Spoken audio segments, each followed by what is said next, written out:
맵지 자선의 조니 대표입니다. 오늘은요, 제가 게스트를 모셨는데, 오늘은 좀, 특이한 분을 모셨습니다. 오늘 정치하시는 분, 국회의원 박용진 의원님을 모셨는데, 요새, 많은 이슈들이 있죠. 공매도 제도도 그렇고, 또 전반적인, 세법.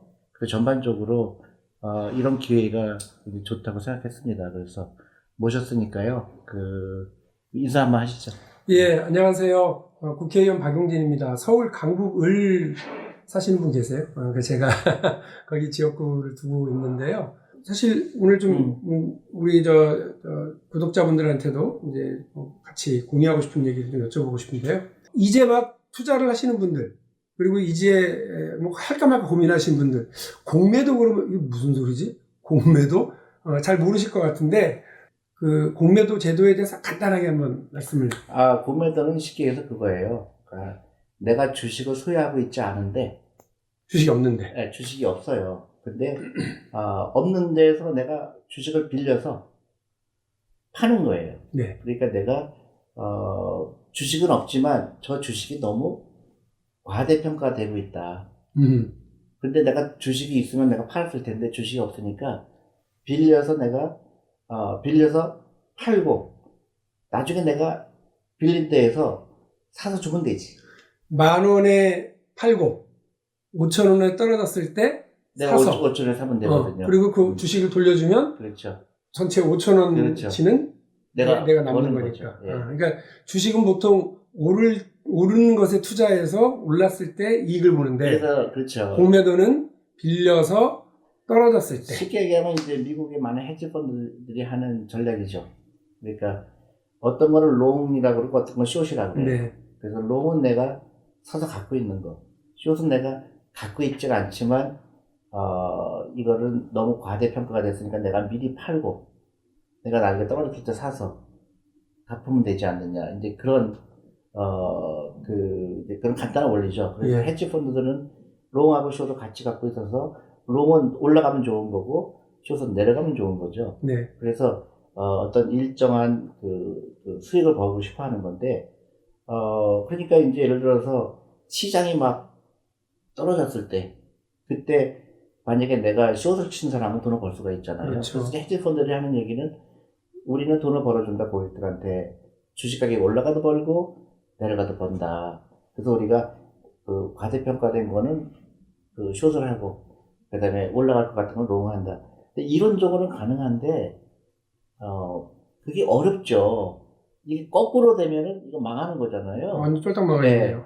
그래서 헤지펀드들이 굉장히 성행하다가 요새는 많이 주춤했어요. 그래서 많이 해산됐고 근데 이제 시장이 작은 데들 주가가 이제 폭락이 왔을 때 정부에서는 그거를 이제 한시적으로나마 금지를 하는 거죠. 지금 우리나라가 공매도를 금지해놓고 있죠. 숏을 이제 묻히게 해서 그런 패닉셀링. 네. 그러니까 막 나라가 망할 것 같이 막 할 때 사람들이 그걸 이용해서 막 더 숏을 하게 되면 분기가 일어나니까 정부 입장에서는 그거를 일단 금지시킴으로 인해서 그런 팔게 하는 세력을 이제 줄게 하는 거죠. 정부 입장에서는 그 주식시장이 폭락하게 되면 굉장히 힘드니까. 그럼요. 충격이 이만저만이 근데 이제 주식에 투자하는 사람 입장에서는 내가 갖고 있는 종목을 혹시 저 사람들이 숏을 치면 어떻게 될까? 이제 그런 불안이 생기는 거죠. 그 다음에 그럼 떨어지는 요인이 될 수도 있으니까. 그렇죠. 네. 그 다음에 외국인들이 이렇게 돈이 많다는데 저 사람들이 빌려서 숏을 치게 되면 내가 갖고 있는 주식이 혹시 폭락이 오면 어떻게 될까? 이제 거기서 이제 이슈가 생기는 거죠. 그런 찬반이 생기는 건데, 예를 들어서 내가, 장기적으로 노후를 위해서 이 주식을 꾸준히 사는 입장이다 그러면, 숏이 들어왔을 때 주가가 하락이 오겠죠. 올 가능성이 있겠죠. 네. 근데 나는 빚을 내서 투자하지 않고, 노후를 위해서 내가 20년 투자하겠다 그러면, 오히려 나는 고마운 거예요. 가격을 내서 나는 더 싸게 살 수 있죠. 대신에 이 사람들은 언젠가 이 주식 사야 돼요. 그렇죠. 갚아야 되거든요. 숏 커버링 해야 되니까. 그래, 숏 커버링 해야 되죠. 그러니까 잠재적인 앞으로 주가가 올라갈 수 있는 요인이 생기는 거죠. 근데 이 숏을 치는 사람도 바보는 아니죠. 내가 다시 살 때 자기가 만약 못 사게 되면 망하는 거예요. 나는 지금 100만 주가 필요한데 지금 시장에 나와 있는 거는 5만 주밖에 없어요. 네. 그러면 이건 망하는 일이거든요. 그러면 그렇죠. 숏을 치는 사람은 어떤 데로 숏을 칠까요? 시가총액이 큰 거를 숏을 치겠죠. 그러니까 한국에서 상장된 기업에서 숏을 칠 수 있는 거는 굉장히 100개 종목에 국한될 수밖에 없어요. 오히려 대형주들 중심으로. 대형주식을 할 수밖에 없죠. 그것도 가정이 비싸다고 생각했을 때. 그래서 그 이제 회계 조작을 했던 그런 회사들도 다 이렇게 잡아냈죠. 그런 이제 공매도 투자자들이 그렇죠. 야 이거 가짜인 것 같은데 이거 뭐 분식인 것 같은데 기술이 없는 것 같은데 이런 걸 잡아서 시장의 어떤 투명성을 제고하는 역할들을 한 번 사시는 건 맞죠. 그래서 이제 테슬라가 좋은 케이스예요. 저희 자동차 판매 숫자는 50만 대가 안 되는데 700조가 됐잖아요. 작년부터 이제 700조 되기 전이죠. 엄청나게 외국의 헤지펀드들이 숏을 쳤죠. 근데 지금 어떻게 됐겠어요? 그거 다 많이 깼던데요. 그거 숏 친다는데. 난리 나죠. 그래서 그렇게 단순하게 숏이 그렇게 쉬운 게 아니다. 네. 그래서 그 나라의 주식시장의 이니피션시라고 그러죠. 그러니까 우리 투자가들이 미처 깨닫지 못하는 것들, 그런 것 때문에 주가가 과도하게 올랐을 때 똑똑한 사람들이 들어와서 숏을 인해서 그런 거품이 빠지게 되는 효과가 그런 그 순기능이고, 그 다음에 팔아야 되고 사야 되니까 거래량이 늘어나게 되고요. 그래서 그런 순기능도 있는 반면에 이제 많은 분들이 걱정하는 거는 만약에 돈이 내가 엄청나게 많아요. 네. 그러면 그냥 갖다 패는 거죠. 막 그냥. 예. 그래서 뭐 올라가려면 쌀을 죽여버리는 거죠. 그래서 다 도망가게 만들고 싸게 살 수도 있죠. 예를 들면. 그래서 그런 거는 대놓고 나쁜 짓 하는 거 아니에요? 기업도 망하게 하는 거잖아요, 사실은. 근데 그 기업도 그런 그 부실을 제공한 면이 있죠. 왜냐면 펀더멘털이 안 좋으니까. 예. 그래서 근데 그거는 이제 시장이 굉장히 이피션트 했을 때, 어떤 자료라든가 이런 게 굉장히 투명했을 때, 그 한국에서 숏셀링을 공매도를 왜 원천 봉쇄하는 게 좋지 않겠느냐, 그런 사람들도 있고, 또 반대적으로 지금 시기적으로 너무 이러다는 분들도 있고. 그런데 제가 말씀드리는 거는 뭐 어떤 제도적인 보완하는 거는 제가 구체적인 제도는 잘 모르겠어요. 그래서 근데 이제 기관 투자가들이 무조건 유리할 것이다. 그리고 외국인들이 무조건 유리할 것이다. 그거는 반드시 그렇지 않고요. 또 하나는 이제 우리가 빌려주는 데가 있을 거 아니에요. 내가 빌릴 때는. 네. 그 빌려주는 데가 또 어디냐도 굉장히 재밌죠. 주로 뭐 연기금이거나 주식을 장기 보유해야 되는 사람들이거나 그렇죠. 증권사들이거나 뭐 그렇죠. 네. 그런 면에서 우리가 어떻게 봐야 될 거냐. 그러면 많은 수익이 생기거든요. 이자 소득이. 그렇죠. 거기는 빌려주는 수수료를 받으니까요. 그래서 이런 플레이어들이 굉장히 많고, 단순히 공매도가 좋다 나쁘다보다는 그렇습니다. 그 합의가 필요한 거예요.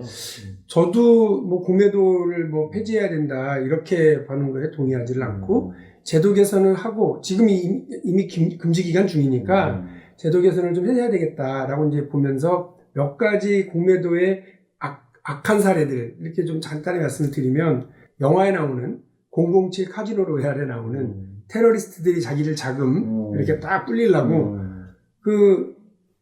비행기 제작회사 신형 비행기 모델 발표하는 제작 발표에 그냥 폭탄 터뜨려가지고 하려고 그러고, 그래서 미리 공매도를 쳐놓고 폭락하면 자기도 돈 벌려고 하는, 그걸 또 우리 007이 막더라고요. 제임스 본드. 그리고 이제 또 하나의 경우, 허위 정보를 이제 하는 거죠. 자기는 공매도를 쳐놨는데, 그렇죠. 이 회사가 주식이 안 떨어지니까. 안 떨어져. 네. 그래서 야 이거 가짜야. 이래가지고 이 회사 곧 망할 거야 이렇게 헛소문을 내가지고 자기가 이득을 보려고 했다가 뭐 실제로 이런 일이 벌어져서 처벌받은 적도 있다고 그러고요. 또 우리나라의 사례에는 이게 2016년인가로 제 기억을 하는데요. 현대상선 그리고 삼성중공업 이 두 군데가 그 유상증자를 했었거든요. 그 유상증자 시 공매도를 하게 되니까, 유상증자는 원래 신주 가격이 다운되잖아요.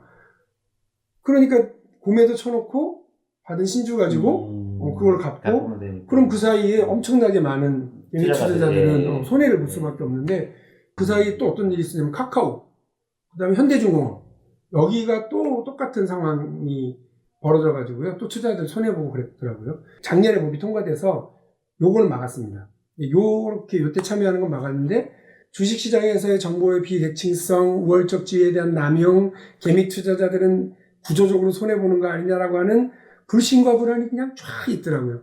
이런 불법행위라든지 잘못된 기울어진 운동량은 바로잡는 게 우리 투자자들 모두의 신뢰를 회복하는 거고 또 장기 투자도 그러니까 가능해지는 거고 주식시장에서 그야말로 페어한 것들이 가능해지는 공정의 문제 아니냐라고 지금 생각을 하고 관련된 제도 개선을 계속 촉구를 하고 있거든요.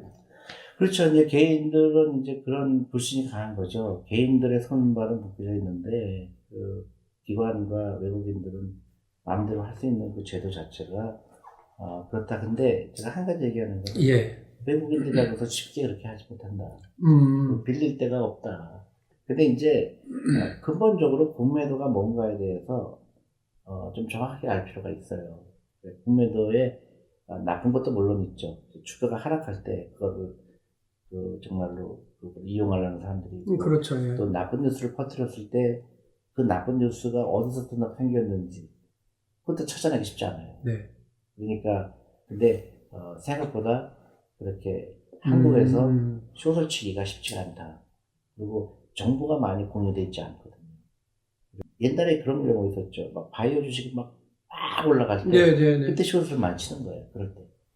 셀트리온이 공매도에 참 네, 많이 시달렸다 그럴 이렇게 수도 얘기를 있고요. 했죠. 그런 네. 거죠. 근데 결과적으로 숏을 친 사람은 손해를 많이 받겠죠. 많이 받겠죠.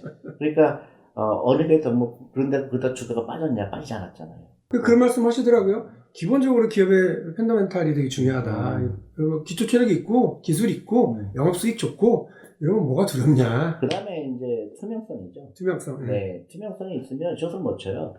음. 그 투명성이 없으면 그 투명성이 없는 거에 대해서 그 회사에 대한 정보를 아는 사람은 극소수에 불과할 수밖에 없거든요. 근데 그 중에 한 명이 이 회사가 굉장히 잘못된 걸 안다 그러면 그게 이제 거기서부터 공정성이 생겨지는 거죠. 네, 투명성이 네, 있을수록 그런 숏을 치고 싶은 그 의욕이 상실하게 되죠. 전에 골드만삭스가 겨우 이틀 그 공매도했다가 불법 공매도했다가 쫙 적발이 됐는데 75억 원 정도를 그 과징금을 맞았거든요. 근데 75는 너무 좀 약하죠. 약할? 오히려? 더 그럼요. 세게 때렸어야 된다? 아니, 그럼요. 모든 잘못한 사람을 찾아가서 너 나쁜 놈 했다고 찾아가는 건 너무 힘들어요. 근데 한 명이 본때기를 하나 보여줘야 돼. 근데 미국의 금융에 그거는 그게 가장 기본이죠. 미국은 센가요? 보통 생이 아니죠. 네. 예를 들어서 조 단위의 페널티가 나오죠. 그것도 망할 수가 있어요. 근데 개인하고 다르게 네. 그 회사한테는 단호해요. 단호하게. 네. 그래서 회사는 돈이 있는 거 알거든요. 그러니까 예를 들어서 금융회사에서 미국의 금융회사에서 중국에 가서 중국의 관리의 아들을 인턴으로 채용했어요. 그거를 이제 미국 법원에서는 그거를 브라이버리로 받죠. 뇌물로 받죠. 그래서 그 받은 그 페널티가 몇천억이에요. 그러니까 지금은 아예 모든 금융회사에서 인턴을 안 뽑아요. 무서워서. 해외에서는. 예를 들어서 리만 사태 때도 미국에서 모기지 문제가 많았잖아요. 그래서 모기지에 대해서 그런 뱅크 오브 아메리카라든가 이런 데서 너무 무리하게 규정을 어기고 대출해줬거든요. 근데 그것 때문에 몇 조의 그 벌금을 물었고 또 그거를 안에서 고발한 사람한테는 또 몇백억, 몇천억의 포상금을 줬고. 네네네. 실제 우리나라가 외국인 투자자들의 공매도 놀이터다 이렇게들 얘기하는 이유 중에 솜방망이 처벌이 있었거든요.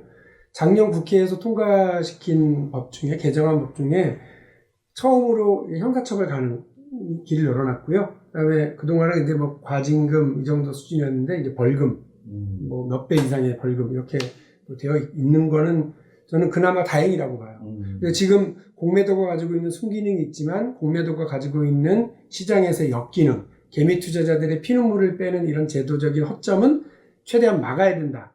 그리고 이 막아야 되는 방향 중에는 하여간 걸리면 그냥 일벌백계 네, 할 수 있도록 해야 되고, 공매도 제도가 가지고 있는 악용될 소지에 대해서 충분히 우리 개인 투자자들이 안심하실 수 있도록 하는 게 그렇죠. 근데 중요하더라고요. 저는 그런 거를 이제 허용하느냐 마느냐 이슈에 대해서 지금 찬반이 많잖아요. 지금 뭐 엄청 시끄럽습니다. 예, 그럴 때는 공청회를 많이 해야 돼요. 음, 준비 기간이 더 있어야 되겠다. 왜냐하면 그게 해악이 있느냐 없느냐의 문제가 아니고 너무나 많은 사람들이 불신하고 있고 너무나 많은 그렇죠. 반대한다 그러면 이제 승기능이 있다 치더라도 그런 전문가들이 모여서 그런 제도에 대해서 충분히 논의하는 자리가 있었으면 좋겠는데요. 저는 존니 대표님 말씀에 100% 공감하는 게요. 제도가 공정하냐, 제도가 불신을 받고 있는 건 아니냐, 이게 되게 중요하다고 보거든요. 정치하는 사람은 그걸 공정성이 핵심이니까. 근데 불공정하고 문제가 있는 걸 알면서도 그냥 날짜가 3월 15일이니까 그때부터 무조건 다시 재개 이렇게 가는 건 오히려 무책임하다고 보고, 이와 관련해서 좀 점검을 좀 해보고 시장 얘기를 많이 들어야 되는데, 그 가장 큰 이유는 이 시장에 참여하는 많은 투자자들, 특히나 최근에 우리 동학개미 선봉장 전봉준 소리까지 들어가시면서 이런 많은 새로운 투자들이 생겨났잖아요. 이분들 때문에 근데 이분들이 기본적으로 시장을 불신한다. 어디선가 내 돈이 새는 것 같아. 내가 피해를 본 것 같아. 이렇게 되면은 저는 금방 주식시장 가라앉을 수밖에 없다고 보거든요. 그러면 점점 단타매매 중심으로만 이렇게 성향이 바뀔 수밖에 없다고 또 걱정이 되고요. 그래서 저는 공매도 제도뿐만 아니라 모든 주식시장에서 언페어한 이런 제도들을 바로잡기 위한 노력을 해야 되겠습니다. 제도는 아무리 제도가 좋아도요. 제도는 수도 없이 바뀌었잖아요. 계속 고쳐왔는데도 지금 그거 갖고는 절대로 안 되고요.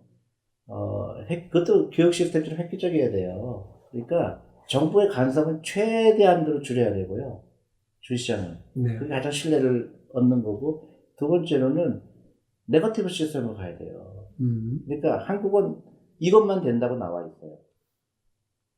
그걸 다 네거티브 시스템, 이것만 안 된다. 나머지는 다 해라. 그리고 법을 어겼을 때는 강력한 처벌이다. 그게 돼야 진정한 신뢰를 얻어요. 지금은 뭐든지 정부 허락을 받아야 돼요. 이거 하려고 그러면. 그러면 정부에서는 안 돼. 정부가 결정하는 거예요. 그거는 민간이 결정해야 돼요. 투자가 결정해야 돼요. 네. 근데 한국은 정부가 결정을 해요.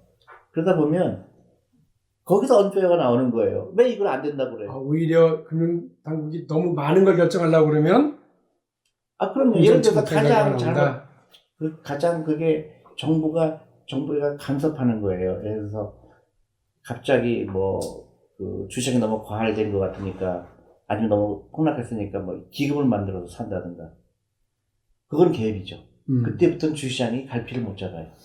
근데 다 누구나 플레이해라. 근데 A, B, C, D 이거는 안 된다. 이거 하게 되면 굉장히 큰 페널티가 붙는다. 예를 들어서 공매도 다 해. 근데 많은 사람들이 걱정하는 부분 A, B, C, D 있는데 이거는 무조건 안 돼.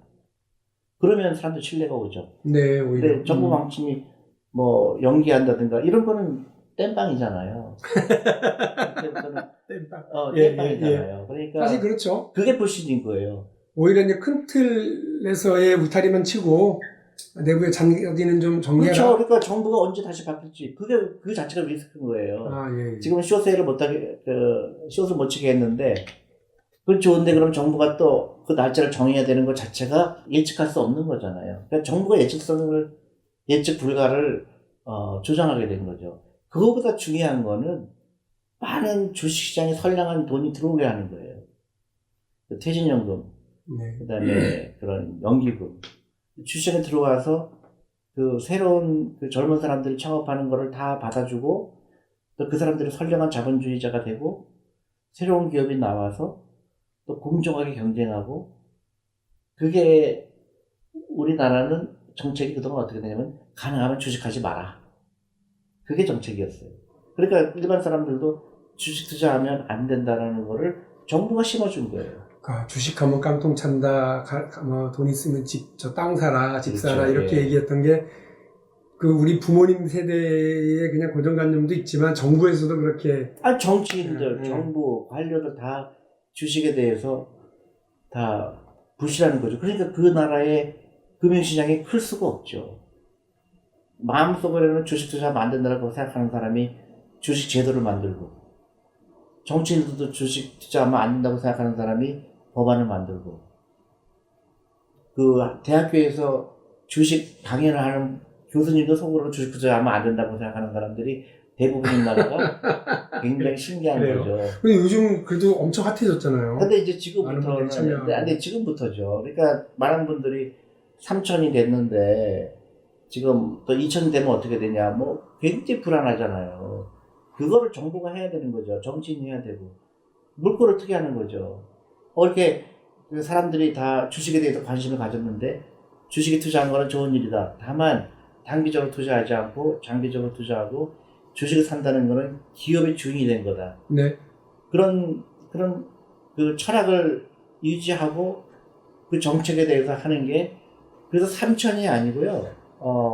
저는 10,000, 20,000, 30,000이 되는 시대가 오게 하는 거는 우리 국민들이 다 같이 신뢰를 회복하면 되는 거거든요. 그럼 네. 기업 지도리도 들어가게 되고요.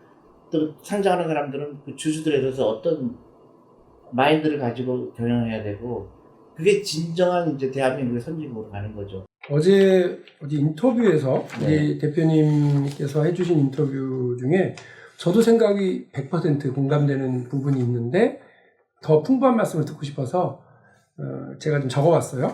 제가 한번 읽어볼게요. 해외 시장에서 한국은 매력적인 투자처 아니냐라고 기자가 물으니까 이렇게 얘기하셨더라고요. 안타깝습니다. 한국의 역동성을 걱정하는 사람들이 점점 많아지고 있습니다. 외국인이 한국을 좋아했던 이유는 높은 저축률, 젊은 사람들이 성공하려는 의지, 밤새 일해도 억울하게 생각하지 않았던 문화, 대한민국 전체가 잘 되길 바라는 국민성 등이었습니다. 그런데 점점 일본을 닮아가고 있으니까 실망하고 있는 것입니다. 모두가 공무원이 되길 원하고 있고 모든 것을 시험으로 해결하려고 하는 문화, 창업하려 하지 않는 문화가 그렇습니다. 젊은 사람들의 창업 정신도 별로 안 보이는데 한국처럼 여성들이 공부를 많이 한 데도 없음에도 불구하고 여전히 제대로 된 여성들에 대한 대접이 부족합니다. 특히 금융도 경직되어 있습니다. 지금 한국에 필요한 것은 젊은이들의 창업정신, 여성의 적극적인 사회참여, 금융, 교육 이 세 가지다. 저는 100% 공감. 네. 특히나 여성의 사회참여와 젊은 사람들의 창업정신 이거 매우 중요하다고 생각을 하거든요. 그렇죠. 일본하고 다르게 가려면 가장 중요한 게 이런 부분인가요? 그렇죠. 근데 그거가 일어나려면 제가 여러 번 말씀드렸지만 교육 시스템이 바뀌어야 돼요. 교육 시스템. 과감하게 바꿔야 돼요. 그래서 학교가 알아서 뽑고 교육처럼. 교육부가 꽉 쥐지 마라. 네, 아니 대학교가 알아서 뽑는 거지 왜 그걸 교육부가 해야 되는지. 제가 교육위원회도 잠깐 있어서 그렇습니까? 조금 압니다. 뭐 싫어하는 분이 많겠지만 저는 그게 중요하다고 보고요.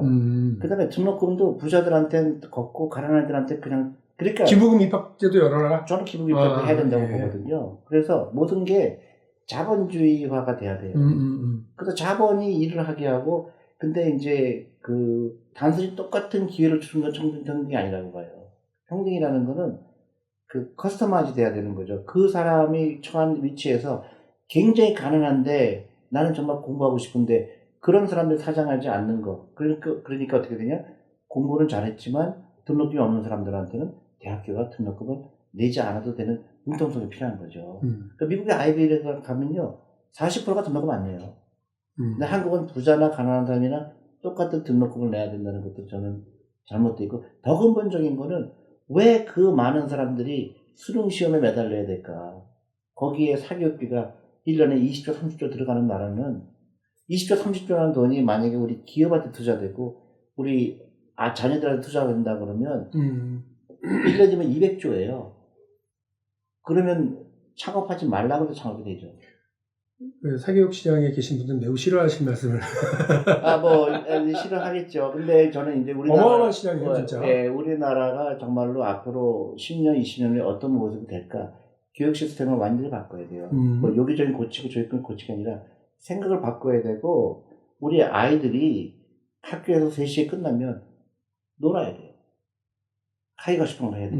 그러니까 스포츠를 하건 예술을 하건 자기가 하고 싶은 거 하고 국영수는 좀 못해도 되고 국영수 잘하는 아이들은 정말로 공부가 좋은 아이들이 할 수 있는 그래서 우리 아이들을 해방시켜야 돼요. 밤 11시, 12시까지 학원에 있는 그 나라는 잘 될 수가 없죠. 잘 되고 싶어도 왜냐면 그렇게 젊은 시절을 그 잘못된 데 다 투자를 했기 때문에 이제 20살 넘고 30살 되면 자기가 본인이 할 수 있는 일은 없어요. 이미 지나갔죠. 그때 많은 사고를 하고 능동적인 생각을 하고 창의성을 불러야 될 텐데 한국 그 아까운 시간을 학원에서 보내는 거거든요. 근데 이거는 우리나라 정책이 잘못된 거예요. 그 교육제도와 관련된 참 답답해 하시는 국민들은 참 많은데 그 기본 틀 경쟁의 툴 자체를 잘 못 벗어나더라고요. 거기에 이미 저 쳇바퀴가 돌아가고 있기 때문에 뛰어내리기도 어려운 그것도 이제 것 같아요. 정치인들이 해야 될 거라고 예. 봐요. 왜냐면 인기 없는 정책이 될 수가 있죠. 네. 그 단체는 인기가 없겠지만 대개로 봤을 때 우리나라가 정말 어떤 모습으로 갈까? 미국처럼 강대국이 되는 모습으로 갈까? 아니면 일본처럼 서서히 죽어가는 지금 모든 학생들이 공무원하고 싶어하고 모든 학생들이 수능 시험에 매달리는 나라는 외국 사람들이 봤을 때 이런 나라는 투자하고 싶지 않아요. 말씀하신 중에 그 청년 창업에 네. 대한 부분요. 네.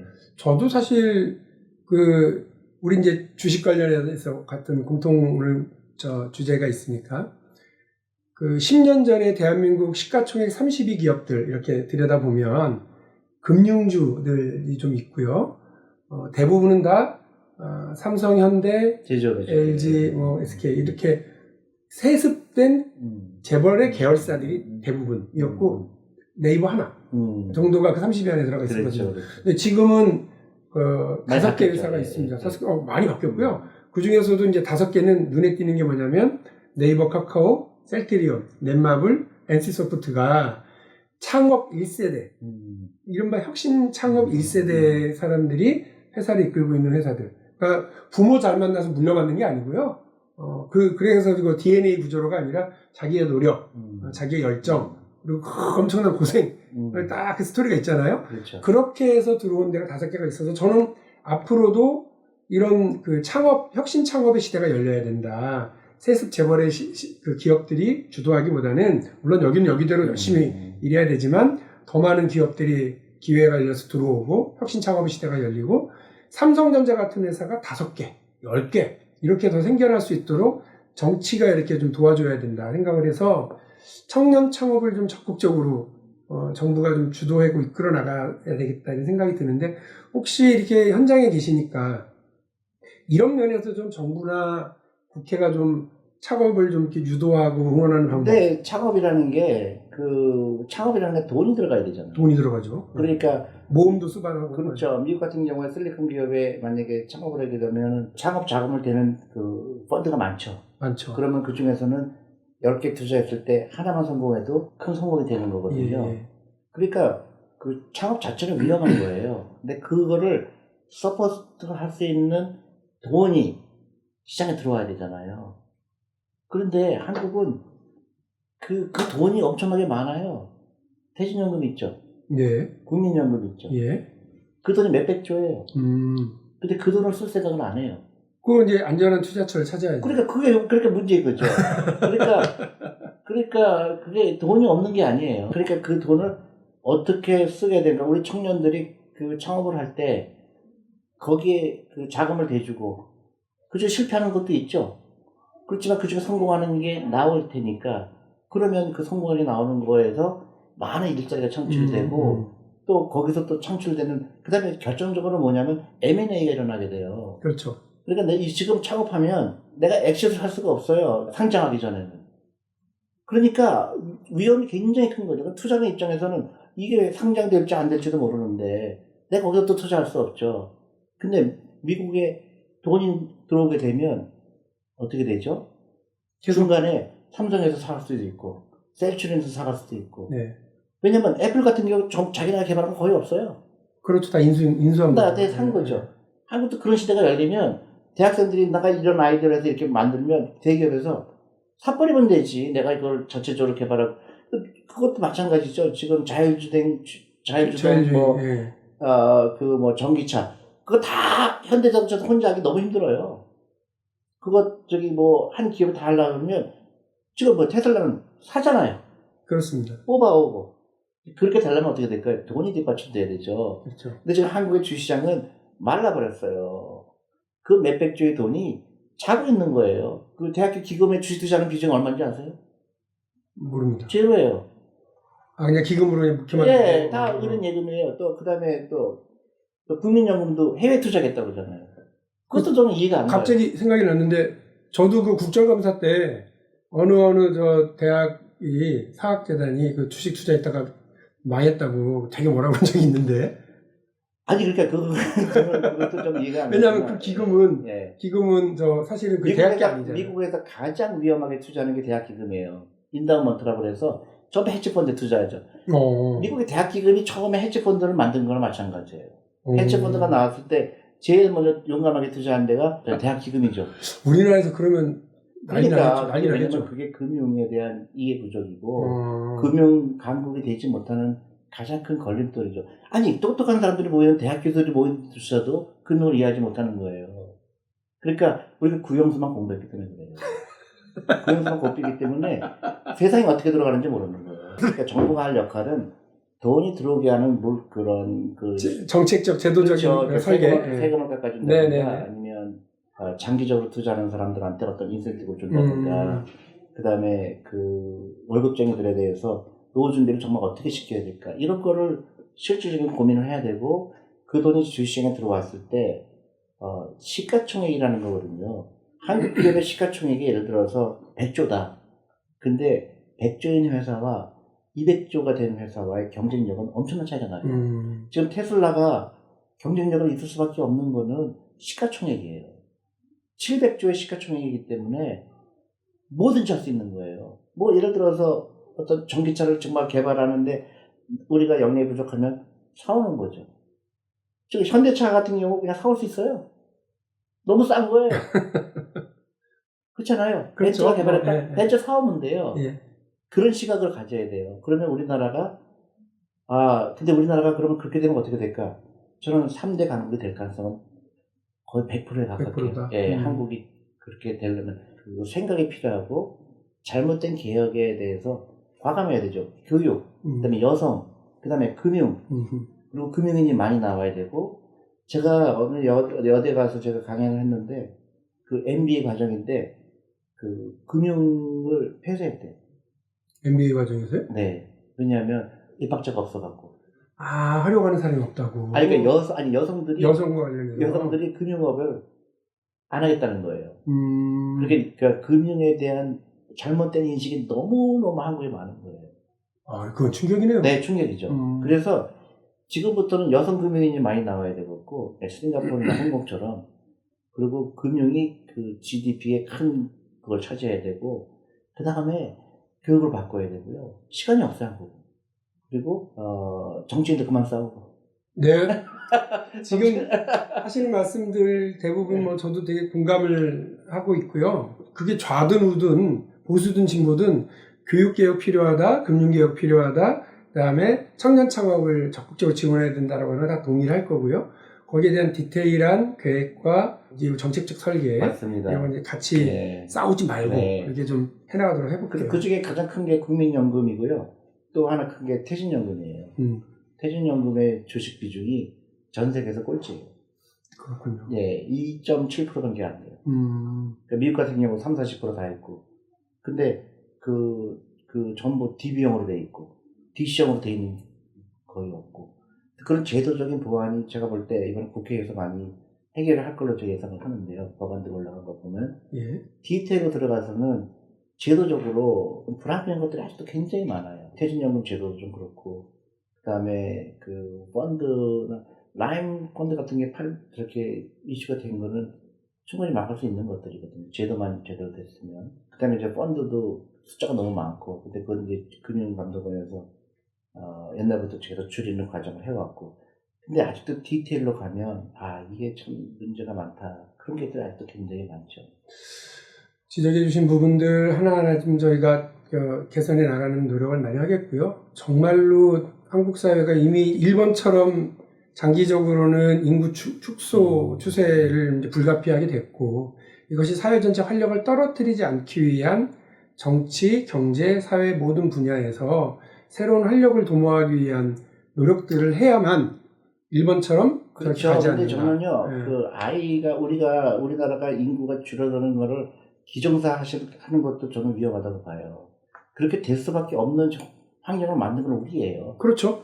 그리고 예를 들어서 왜 한국은 애를 안 낳을까? 당연하죠. 우리 애들을 지옥에 두고 싶지 않은 거예요. 사교육 그럼요. 지옥이잖아요. 그럼요. 그 다음에 돈이 없잖아요. 그러니까 내가 돈이 많아지고 아이들이 행복하는 걸 보게 되면 애를 낳지 말라고 나요. 그렇죠.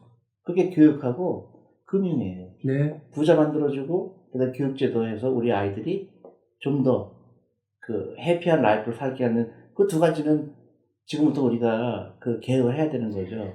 이 정치의 목적이 사실은 국민 행복 그리고 국민들이 미래에 대한 낙관, 희망 이렇게 갖는 건데 이 저출생 고령화 사회의 직면에서도 여전히 우리가 협법을 못 풀고 있는 건 정치가 잘 못하니까 행복하지 않으니까 안 낳고 그렇죠. 미래를 낙관하지 그렇죠. 못하니까 못 낳고 이렇게 하는 예를 거죠. 들어 드릴게요. 제가 단순하게 지금 노인층이 굉장히 몰락하잖아요, 경제적으로. 그래서 우리 회사하고 그러니까 리타이어 하신 분들이 우리랑 협업할 수 있는 게 뭘까? 그래서 우리나라가 지금 우리가 금융 교육한다든가 했을 때 우리랑 협업하는, 그러니까 우리 펀드도 레코멘드 하시면 수수료를 굉장히 파격적으로 드리는 제도를 우리가 도입해서 지금이라도 노후 준비 안 되는 사람 노후 준비 해야 되겠다. 근데 시험이 있더라고요. 그래서 이분들이 다 굉장히 열심히 금융에 대해서 배우고 싶어 하고 하는데 1년에 2번 시험 보는데 제가 이걸 여러 번 건의를 했어요. 왜 1년에 2번밖에 안 봐야 되느냐. 아니 1년에 10번 보면 어떠고 소음 보면 어떠냐. 그러니까 미국은 테스트 센터가 있어요.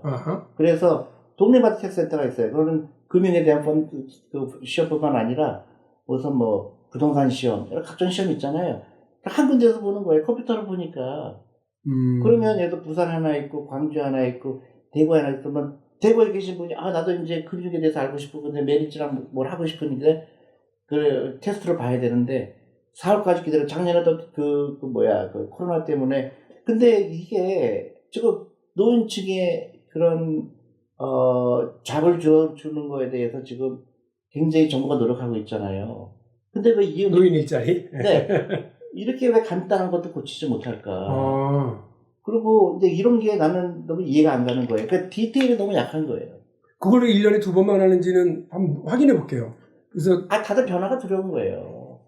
왜 2번 해도 잘 되고 있는데 왜 3번이 되고 왜 4번이 돼? 변화에 용기가 필요해요. 그렇죠. 정말. 그러니까 과감해야 돼.